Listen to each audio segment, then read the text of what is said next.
bird conservation, but also for supporting families and communities.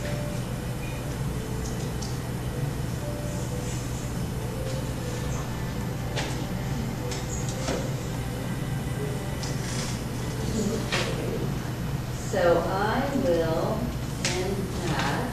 And this is something I started drinking shake rum coffee quite a few years back, and then I learned that some of these plantations, they will plant fast-growing trees like maybe like an eucalyptus, just so they can claim shade rum status, and yet it does nothing for attracting the birds that have lost their habitat.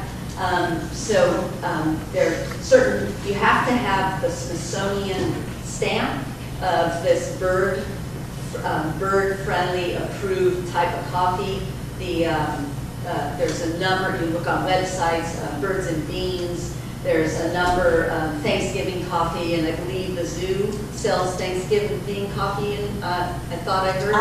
If they used to, I'll have to check with SSA if they're selling the Thanksgiving I coffee. recently switched over to Dean's Beans, and I get it online, and it's a neat company that they have all these different coffees from these different small farms that are, the shade grown habitat, and they have a little booklet with all these different migratory birds, and they will point out, like, if you like this bird, drink this coffee, and they'll talk about the geographical range and whatnot.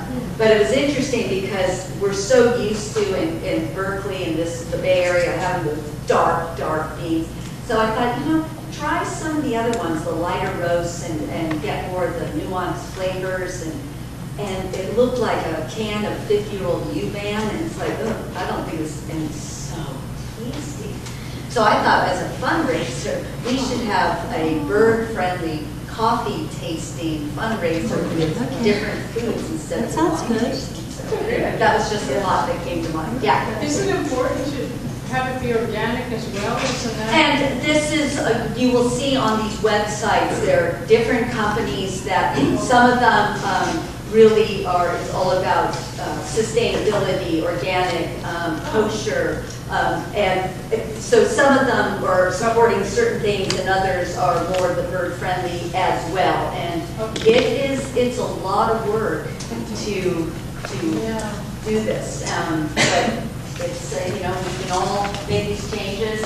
One of the things I talk to the kids about is when you're in the rainforest and they're cutting down the rainforest for a number of things, whether it's opening up to sun so you can have grass and have cattle coming in for the meat industry, or you're doing mining to get coltan and bauxite out for like cell phones. And so I talk to them about those very real issues of advertisers and the money-making machine, and how we got to go back to showing off by having the funkiest old stuff, back like the 60s, man.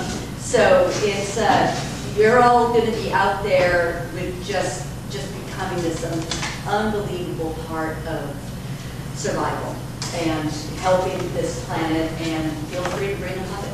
All right, so thank you very much.